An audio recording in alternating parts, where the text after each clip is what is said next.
Elle est morte 8 ans avant celle qu'elle devait remplacer. Voilà le paradoxe le plus cruel de toute l'histoire automobile française.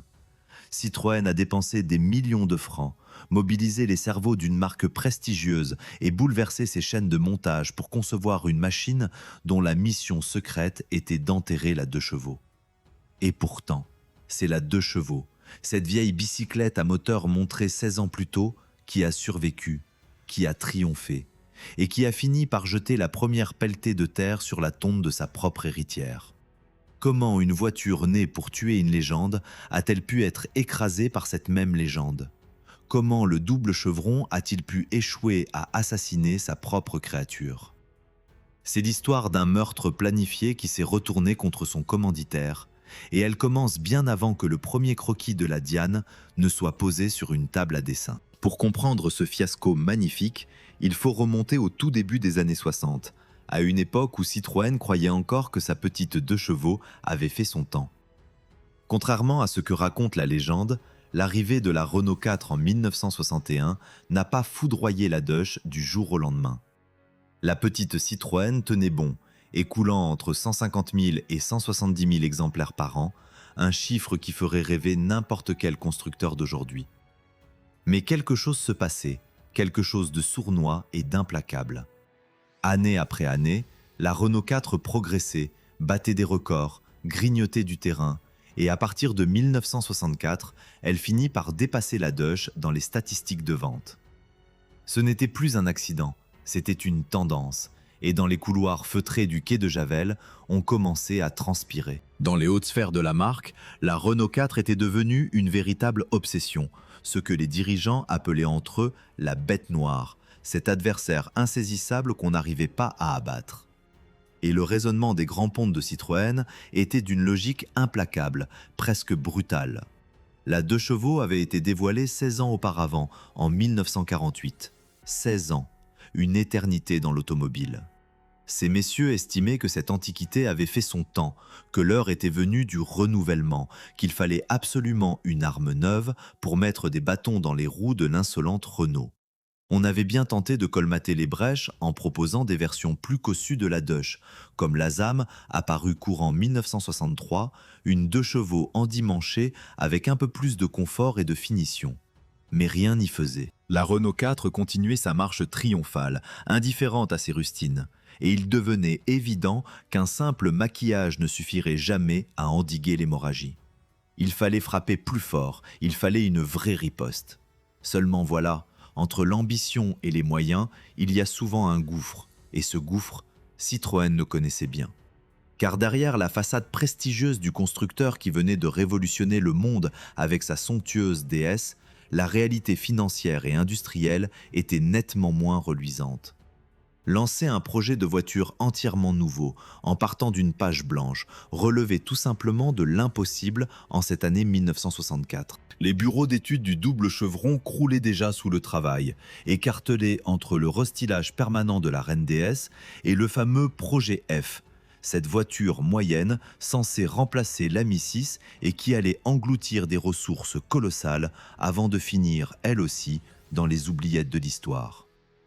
Ajoutez à cela les travaux sur le moteur rotatif Wankel et les premières esquisses de la future GS et vous obtenez des ingénieurs débordés, des caisses qui sonnent creux et une direction qui veut malgré tout sa machine miracle.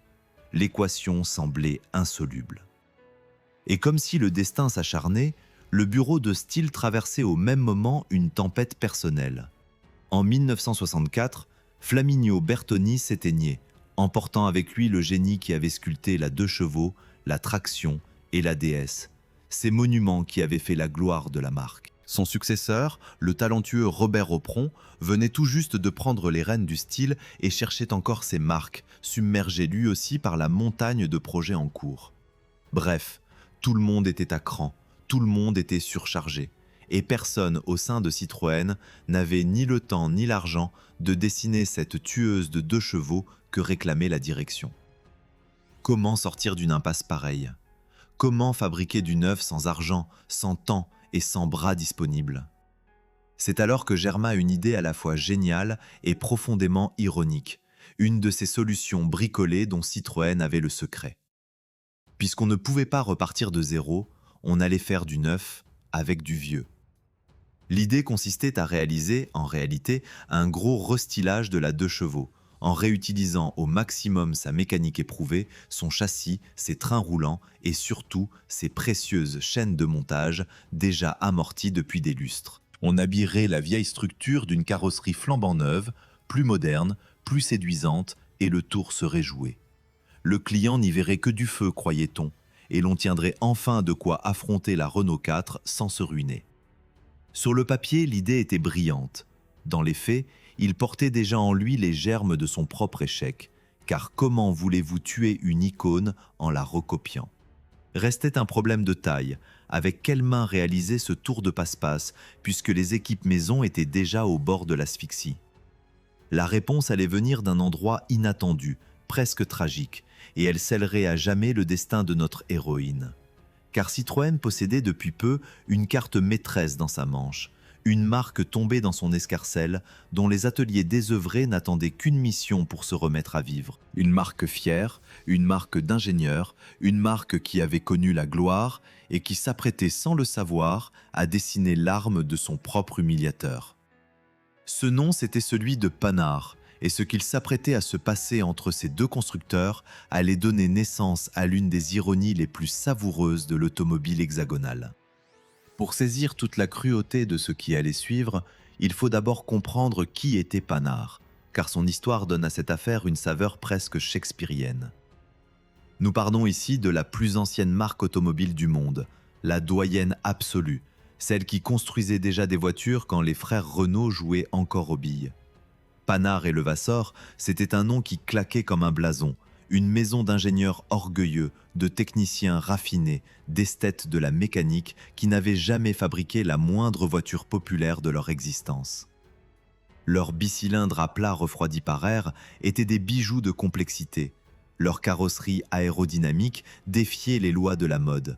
Et leurs berlines Dina et PL17 sentaient bon l'audace bourgeoise et l'excentricité assumée. Comment une maison aussi fière a-t-elle pu se retrouver à jouer les nègres pour le compte d'un rival? La réponse tient en un mot terrible, l'agonie. Car depuis le milieu des années 50, Panhard se mourait à petit feu, incapable de rivaliser avec les géants Renault et Citroën sur le terrain de la production de masse. Citroën, flairant la bonne affaire, avait progressivement resserré son étreinte, prenant d'abord une participation, intégrant les réseaux de vente, jusqu'à l'estocade finale de 1965, l'année où le double chevron avala purement et simplement la vieille dame. Et pourquoi ce rachat, au juste? Officiellement, pour mettre la main sur les usines parisiennes de Panhard, ces précieux mètres carrés où l'on pourrait fabriquer des fourgonnettes 2 chevaux à la pelle. Le reste de la marque, ses modèles, son âme, sa fierté, tout cela était condamné à s'éteindre lentement comme une bougie qu'on oublie de moucher. Voilà le tableau. Une marque prestigieuse réduite à l'état de dépouille industrielle dont on ne gardait que les murs. Mais il y avait un détail que les comptables de Citroën n'avaient peut-être pas anticipé. En rachetant Panhard, ils héritaient aussi de ces hommes, de ces ingénieurs, de ces stylistes, tout un bureau d'études soudain privé de raison d'être, désœuvré, tournant en rond dans ses ateliers désertés. Des cerveaux brillants qui n'avaient plus rien à concevoir, plus aucune voiture à dessiner, condamnés à contempler le vide de leur planche à dessin. Et pendant ce temps, à quelques kilomètres de là, les équipes Citroën suppliaient qu'on leur envoie de l'aide pour cette fameuse tueuse de Dutch qu'on leur réclamait à corps et à cri. Vous voyez venir la collision, n'est-ce pas? D'un côté, des hommes sans travail, de l'autre, un travail sans hommes. La logique industrielle allait faire le reste, avec une indifférence glaciale pour l'ironie de la situation. Ainsi fut prise la décision qui allait sceller le destin de notre affaire. On confierait l'étude de la remplaçante de la 2CV au bureau de style de Panhard sous la houlette de son directeur historique, le vétéran Louis Bionnier. Prenez un instant pour savourer l'absurdité de ce moment. Voici un homme, Bionnier, qui avait signé absolument toutes les Panhard depuis la fin des années 20 jusqu'au milieu des années 60, un créateur qui avait passé 40 ans à imaginer des automobiles racées, techniquement fascinantes, farouchement originales. Et que lui demandait-on désormais à ce grand ancien, à ce dernier survivant d'une épopée glorieuse? On lui demandait de rhabiller la petite paysanne de Citroën, de mettre son immense talent au service d'un modèle bon marché dont la seule ambition était de faire vendre plus de tôles. Le fier sanglier de Panhard, l'emblème de la marque, réduit à maquiller un canard. Si ce n'est pas là une des plus belles farces que l'industrie française ait jamais jouées à l'un des siens, alors je ne m'y connais pas. Et comme si l'humiliation devait être totale, jusque dans le baptême de l'enfant, on alla encore piocher dans les tiroirs de la maison agonisante. Il fallait un nom à cette nouvelle venue, un nom qui sonne bien, un nom qui claque. Or Panhard possédait justement dans ses cartons une appellation déposée, un joli mot resté inutilisé, Diane. Un nom directement dérivé de la Dina, cette berline qui avait fait la gloire de la marque dans les années 50. On récupéra donc ce patronyme orphelin, presque un anagramme de Dina, et on le colla sur le capot de la future Citroën. Mesurez bien la chose. Non seulement Panhard devait dessiner l'arme de Citroën, mais cette arme allait même porter un prénom Panhard, comme un ultime pillage, comme si l'on dépouillait la vieille dame jusqu'à son dernier, bien avant de refermer le cercueil. Peut-on imaginer sort plus amer pour une marque qui avait tant donné à l'automobile? Pourtant, malgré ce contexte de mariage forcé et de dépouilles recyclées, il ne faudrait pas croire que les hommes de Panhard bâclèrent le travail. Bien au contraire, et c'est là que l'histoire devient encore plus savoureuse. Ces ingénieurs meurtris avaient encore de la fierté à revendre, et ils comptaient bien laisser leurs griffes sur cette voiture qu'on leur imposait. Dès 1965, l'équipe de Bionnier, épaulée par les stylistes René Ducassou-Péot et André Jouan, se mit à noircir des feuilles de croquis avec une énergie de condamnés qui veulent laisser une trace. Et leur première proposition ne ressemblait en rien à une petite voiture sage et docile. Non, ces hommes-là voulaient de l'audace, du caractère, des idées que Citroën lui-même n'aurait jamais osées. Ils allaient offrir à la Diane des gènes bien à eux, des traits de famille venus tout droit de l'univers Panhard, dont certains survivraient jusque dans la version finale. Mais leur enthousiasme allait se heurter très vite à un mur nommé Citroën. Car si l'on avait sous-traité le dessin, on n'avait certainement pas l'intention de laisser ces trublions faire n'importe quoi avec l'image sacrée du double chevron. Les premières esquisses, jugées bien trop posées, bien trop dérangeantes, allaient provoquer un choc frontal entre deux cultures, deux écoles, deux manières de concevoir l'automobile. D'un côté, l'exubérance libre des artistes de Panhard, de l'autre, la prudence inquiète des gardiens du temple Citroën. Qui allait l'emporter dans ce bras de fer stylistique? Et surtout, de ce compromis forcé, de ce choc entre le génie et la peur, quelle créature étrange allait finalement émerger des ateliers? C'est précisément là que notre canard mal aimé allait recevoir son visage définitif. Ce visage à la fois si proche et si lointain de la Deuche. Le choc frontal entre les deux écoles eut lieu, et il fut rude. Quand les dessins des artistes de Panhard atterrirent sur le bureau de Pierre Bercot, le patron de Citroën à l'époque, l'homme fronça les sourcils. Ce qu'il avait sous les yeux était trop libre, trop tranché, trop éloigné de la douceur rassurante qu'il attendait pour une voiture destinée au grand public. Bercot était un dirigeant cultivé, exigeant, presque intransigeant sur l'image de sa maison. Et il n'était pas question de laisser des transfuges d'une marque moribonde imposer leur vision à un modèle qui porterait fièrement le double chevron. Il fallait reprendre les choses en main, discipliner cette créativité débordante, ramener le canard sauvage dans le droit chemin. Mais comment corriger le tir sans jeter à la poubelle le travail déjà accompli?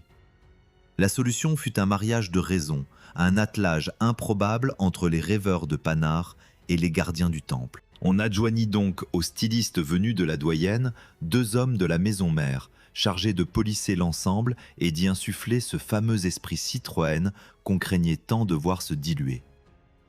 Jacques Charreton hérita de la responsabilité de l'extérieur, tandis qu'Henri d'Argent se voyait confier l'aménagement intérieur. Leur mission? Prendre les audaces de Bionnier et de ses complices, les arrondir, les tempérer, les rendre acceptables aux yeux du bourgeois qui hésiterait entre une Deuche et cette nouveauté. C'est de ce compromis, de ce tiraillement permanent entre la fougue et la prudence qu'allait naître la silhouette définitive de la Diane, un objet hybride portant en lui l'ADN de deux constructeurs que tout opposait. Et il faut reconnaître que le résultat, contre toute attente, avait une vraie personnalité, une gueule qu'on ne pouvait confondre avec aucune autre. Car les hommes de Panard, même bridés, avaient réussi à glisser dans le projet une de leurs obsessions les plus singulières. Les portes concaves, ces flancs creusés vers l'intérieur qui donnaient à la voiture une allure si particulière. Cette trouvaille n'était d'ailleurs pas une pure coquetterie d'esthète comme on pourrait le croire. L'idée, séduisante sur le papier, visait à rigidifier la structure tout en évacuant les bruits de l'habitacle vers l'extérieur. Une fausse bonne idée, diront certains, car ces creux ne libéraient guère de place pour les coudes des passagers malgré une carrosserie pourtant élargie de quelques centimètres.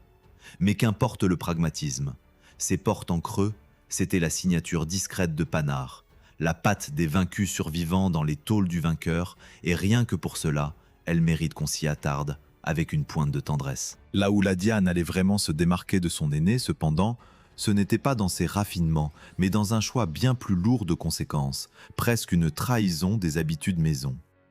Regardez bien la Dush.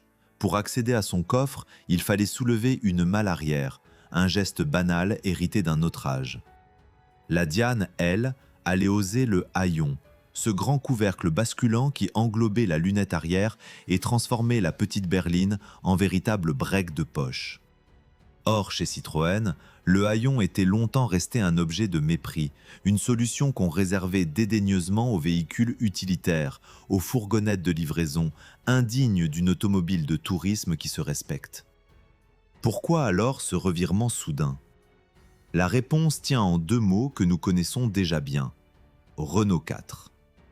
L'insolente rivale disposait justement d'un haillon, et cet atout de praticité faisait un malheur auprès des familles. Impossible dès lors de partir au combat sans la même arme. L'orgueil dut s'incliner devant la nécessité commerciale, et le double chevron adopta enfin cette ouverture qu'il avait si longtemps boudée. Le reste de la panoplie suivait la même logique de modernisation prudente. Fini les phares perchés comme deux gros yeux ronds posés sur le capot à la manière de la Dush. Sur la Diane, les projecteurs venaient s'incruster proprement dans les ailes avant, offrant à la face un aspect nettement plus homogène, plus léché, plus dans l'air du temps. Les lignes, elles, se faisaient plus droites, plus géométriques, plus anguleuses, comme pour donner à la voiture cet air robuste et solide qui manquait peut-être à la frêle de CV. À l'intérieur, on gagnait en agrément, en habitabilité, en petit confort qui devait séduire une clientèle en quête d'un peu de douceur. Bref, tout avait été pensé pour proposer une Dush améliorée, dégrossie, civilisée, sans pour autant renier l'esprit d'économie qui faisait le succès de la formule. Sur le papier, encore une fois, l'équation semblait parfaite. Alors pourquoi diable cela n'a-t-il pas suffi ? Toujours est-il qu'après cette longue et laborieuse gestation, l'enfant était enfin prêt à paraître au grand jour. Les toutes premières voitures sortirent des chaînes dès la fin du mois de juillet 1967, et le 8 août, la presse et les concessionnaires furent conviés à découvrir la nouveauté. Mais Citroën, joueur, choisit une scène inattendue pour la présentation au public. Plutôt que d'attendre sagement le salon de Paris, qui se tenait pourtant quelques jours plus tard, la marque décida de dégainer la première en dévoilant sa Diane au salon de l'automobile de Francfort, en terre allemande, comme pour narguer les concurrents sur leur propre terrain. Une manière d'affirmer haut et fort qu'on ne présentait pas là un simple gadget, mais bien une candidate sérieuse, prête à en découdre. Et pourtant, derrière cette assurance de façade, une question lancinante devait déjà tarauder les stratèges du quai de Javel. Comment vendre cette Diane sans tuer d'un même coup la 2 chevaux qui, elle, continuait de se vendre honorablement ? Comment pousser la nouvelle sans assassiner l'ancienne trop brutalement au risque de désorienter, voire de vexer, cette clientèle fidèle qui aimait sa Dush d'un amour presque déraisonnable ? Car il ne fallait surtout pas brusquer les amoureux du canard, ces irréductibles qui voyaient dans leur petite voiture bien plus qu'un moyen de transport. Toute la subtilité du plan, tout son génie retors allait résider dans la manière de faire cohabiter la mère et la fille, la vétérane et la recrue, sans que l'une ne dévore l'autre. Et c'est là, dans cette délicate manœuvre commerciale, dans ce numéro d'équilibriste entre le prix et le confort, que se cachait le calcul le plus cynique et le plus secret de toute cette affaire. Ce calcul cynique, justement, méritait une communication d'orfèvre, et Citroën allait la déployer avec une prudence de dompteur qui s'approche d'un fauve endormi. Toute la difficulté consistait à vanter la nouvelle venue sans jamais insulter l'ancienne, à séduire de nouveaux clients sans effrayer les fidèles du canard. On imagina donc un positionnement d'une habileté remarquable, presque perfide dans sa douceur. La Deuche et la Diane allaient dans un premier temps vivre côte à côte dans les concessions, comme deux sœurs au tempérament opposé. À la 2CV, on laissait le rôle de la battante économique, celle qui offrait le prix plancher, l'accès à la mobilité pour 3 francs 6 sous. À la Diane, on réservait le costume du confort, de la modernité, de la petite montée en gamme. 2 voitures, 2 clientèles, une seule mécanique dessous et surtout aucune concurrence frontale affichée. Sur le papier, le plan avait tout du coup de maître, mais chacun, au sommet de la hiérarchie, connaissait la vérité qu'on osait prononcer à voix haute. Et cette vérité, la publicité la soufflait sans jamais vraiment la crier, en qualifiant la nouvelle venue de « super 2 chevaux ». Voilà une trouvaille marketing qui en disait long, une formule à double tranchant qui résume à elle seule toute l'ambiguïté du projet. Car en baptisant ainsi la Diane, que disait-on au fond ? On avouait à demi-mot qu'elle n'était qu'une Deuche améliorée, une version dopée de l'original, tout en promettant qu'elle faisait mieux, plus, plus haut. Comment voulez-vous tuer une légende en la présentant comme sa propre déclinaison de luxe ? En collant le mot « super » devant le nom sacré de la 2 chevaux, Citroën ne cannibalisait pas la Deuche, il la sacralisait encore davantage. Il en faisait la référence absolue à laquelle même sa remplaçante devait se mesurer. N'est-ce pas là le premier symptôme d'un échec annoncé, cette incapacité à exister autrement qu'en rappelant sans cesse celle qu'on prétendait détrôner ? Sur le terrain plus terre-à-terre de la fiscalité, en revanche, la Diane disposait d'un vrai argument, et pas des moindres pour le portefeuille des Français de l'époque. Dans ce pays où l'on taxait les automobiles selon leur puissance administrative, la petite dernière parvenait à se glisser dans la catégorie avantageuse des 2 chevaux fiscaux, un atout précieux pour alléger la note annuelle. Sous le capot, on retrouvait le fidèle bicylindre à plat refroidi par air, ce cœur increvable hérité de la Deuche, mais poussé dans ses retranchements. Dans sa première mouture, il déplaçait 425 cm3 et développait 18 chevaux et demi contre les 16 poussifs de la 2 chevaux d'alors. Un gain modeste, presque symbolique, qui posait déjà une question gênante. Payer plus cher pour à peine plus de nervosité, était-ce vraiment une affaire ? La Diane plafonnait autour de 99 km/h, guère plus véloce que sa devancière, et le client attentif ne manquait pas de le remarquer. Consciente de cette faiblesse, la marque n'allait pas tarder à muscler son jeu, car il fallait bien creuser l'écart avec la Deuche pour justifier le supplément demandé. Dès le mois de janvier 1968, soit quelques mois seulement après le lancement, apparut la Diane 6, qui empruntait le bicylindre de 602 cm3 tiré de l'Ami 6, la voiture immédiatement supérieure dans la gamme.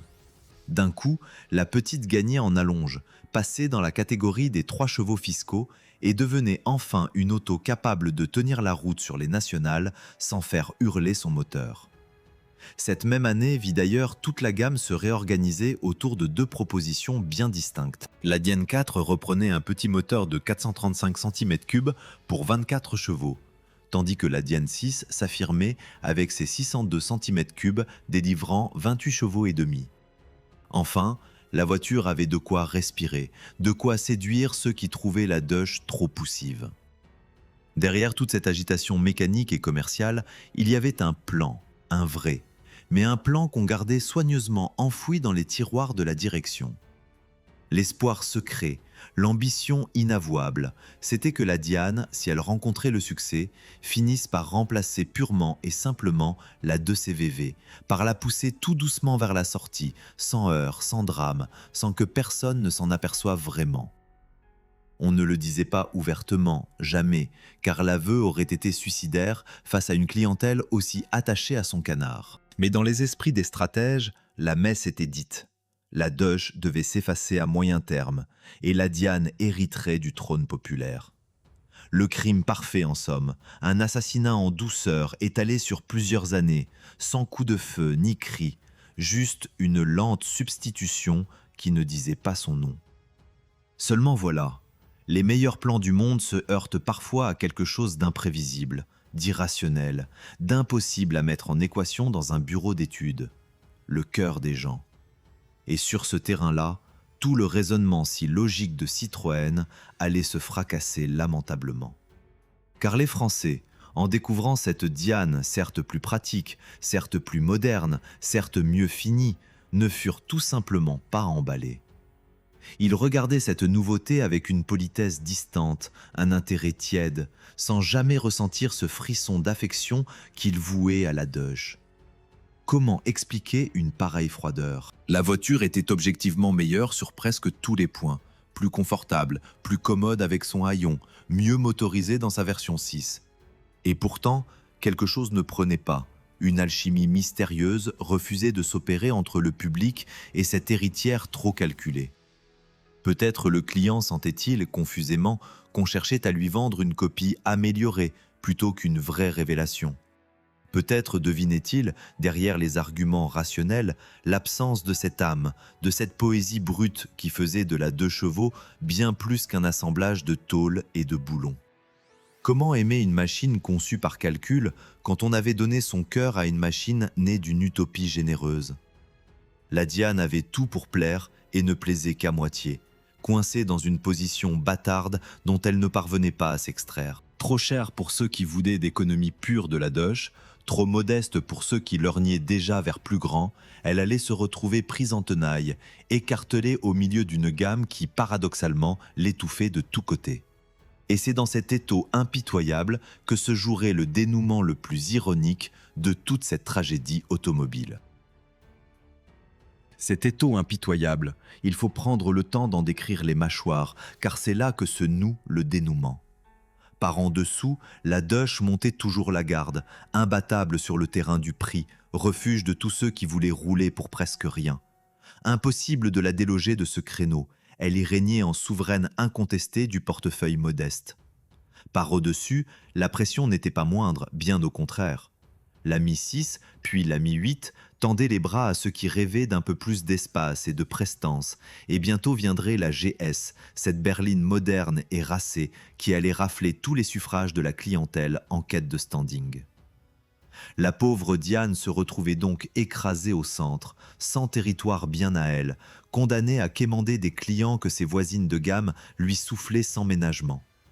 Quelle place pour une voiture qui n'est ni la moins chère, ni la plus désirable? Aucune, ou presque, et c'est précisément ce vide identitaire qui allait la ronger lentement jusqu'à la fin. Alors les années passèrent, et le verdict tomba avec la lenteur inexorable d'une sentence. La Diane continuait de se vendre, honnêtement même, sans jamais démériter sur le plan des chiffres bruts. Mais elle ne s'imposait pas. Elle ne s'installait pas dans les cœurs. Elle demeurait cette éternelle seconde, cette remplaçante qui n'avait jamais réussi à remplacer quoi que ce soit. Et pendant qu'elle s'épuisait à exister, la vieille doge, contre toute logique, contre tout bon sens comptable, connaissait un phénomène stupéfiant. Loin de s'éteindre comme prévu, sa cote de sympathie grimpait encore, portée par une génération qui redécouvrait dans ce canard démodé un symbole de liberté, d'authenticité, d'insouciance. Plus les modes changeaient, plus la 2 chevaux devenait attachante, iconique, intouchable. N'est-ce pas le comble de l'ironie? Celle qu'on avait condamnée à mort rajeunissait, tandis que son bourreau désigné vieillissait avant l'heure. Et puis vint le moment fatidique, l'instant où le destin trancha définitivement en faveur de la victime contre l'assassin. En 1983, après 16 années de carrière en demi-teinte, la Diane s'effaça discrètement des catalogues. Pas de fanfare, pas d'hommage vibrant, juste une sortie de scène presque anonyme à l'image d'une existence qui n'avait jamais vraiment brillé. Et la doge, dans tout cela, elle resta, seule, souveraine, triomphante, elle poursuivit sa route glorieuse encore 8 longues années, jusqu'en 1991, saluée comme un monument national, pleurée à l'avance par des millions d'admirateurs. Mesurez bien l'ampleur du renversement. La voiture conçue pour enterrer la 2 chevaux était morte 8 ans avant elle, et c'est la prétendue condamnée qui eut le privilège d'assister aux funérailles de celle qui devait la tuer. L'assassin abattu par sa cible, le bourreau enterré par le condamné. A-t-on jamais vu retournement plus parfait dans toute l'histoire de l'automobile? Faut-il pour autant condamner la Diane à la mémoire des vaincus, la ranger au rayon des ratés honteux? Ce serait profondément injuste, et notre mémoire, hélas, a souvent le vilain défaut de raconter des histoires plutôt que l'histoire véritable.